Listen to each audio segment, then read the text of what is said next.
welcome to CNBC TV 18. I'm Malvika, Jain. I'm in Washington, D.C. and I have with me Finance Minister Mr. Arun Jaitley. Mr. Jaitley, welcome to CNBC TV 18. My first question to you is, and I would like to quote you, you've said that India needs to build such firewalls around its own economy that the impact of global developments can be minimized. What is your assessment of the Indian economy in the context of the world?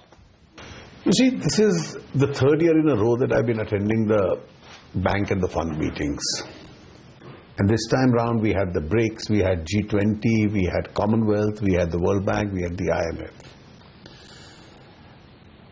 And I go back with a clear impression that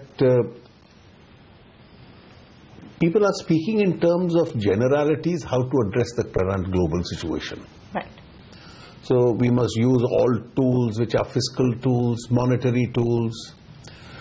We must go in for structural reforms. But when it comes to specifics, there are no specific global responses. Right. How does growth return to the world? There is no specific answer. And therefore, when I made this statement, what I had at the back of my mind was that at least in the short term, we have to live in an environment of global slowdown, where the world growth is not going to be very supportive. Right. Now, in a supportive environment, for example, between the years 2004 to 2008, there was a boom period. And therefore, during the boom period, every economy in the world did well. Now, but in an unsupportive environment, we must learn to protect ourselves and grow. And therefore, under the present circumstances, our domestic investments, attracting foreign direct investments, creating infrastructure, investing in social sectors, investing in rural India, going ahead with all kinds of structural reforms, trying to make India one of the more attractive destinations in the world. And that's a policy we've followed in the last 2 to 3 years. And that's probably one of the reasons that we've been able to maintain a growth of about 7.5% in the last 2 years. Now, global events, if it's a currency devaluation in China, if there is a Fed rate hike in the US, or there is a Brexit, now these will have impacts on markets, these will have impacts on currencies. But the kind of domestic policies that you follow, you try and minimize the impact of that. That the impact lasts for a day or two, and thereafter the resilience that your economy itself shows, that you go on with business as usual. And therefore that's the intention when I made this statement. But are there any particular steps that the government has already started to initiate in that direction? You see, steps are that you make India one of the better places in the world for Indian industries and for global investors to do business in. Now, once there is a lot of investment, there's a lot of economic activity, of course the impact of this is then generally felt. The revenues go up, your ability to spend on social sectors and an infrastructure itself increases. Therefore, your responses today have to be based on the premise that there is no boom in the world. Right. The world has slowed down.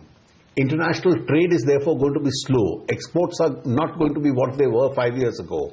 Now, take that as a given and then plan yourself that you are still able to maintain a reasonable level of growth, notwithstanding and beholds these factors. But is it possible to allow the rupee to slightly devalue, particularly to aid exports? You see, our consistent policy has been that rupee must survive on its own strength. And therefore, today you have a rupee which is range bound. And in a range-bound rupee, in fact, interventions to save the rupee have been by far very few or almost negligible.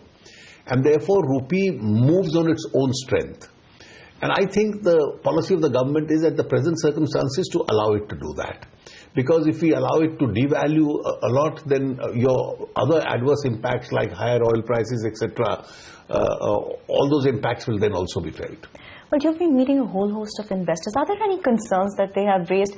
I interviewed the DEA secretary, the SBI chairman this morning, and they've all said that investors are very buoyant about the Indian economy. You see, the impact of all the decisions which we've taken are now being felt. The Canadian pension funds told me that as a result of our FDI policy in the last 2 years, they've invested 12 billion in India. And they're looking to invest more. Now, this is one of the impacts of these unconventional monetary policies, where interest rates have become 0.25% or zero or negative in some cases. So where will you get the Indian kind of returns in those economies? As a result of which each one of them is buoyant about India. They had one legitimate apprehension about India, that our appetite to reform was always in question. Right.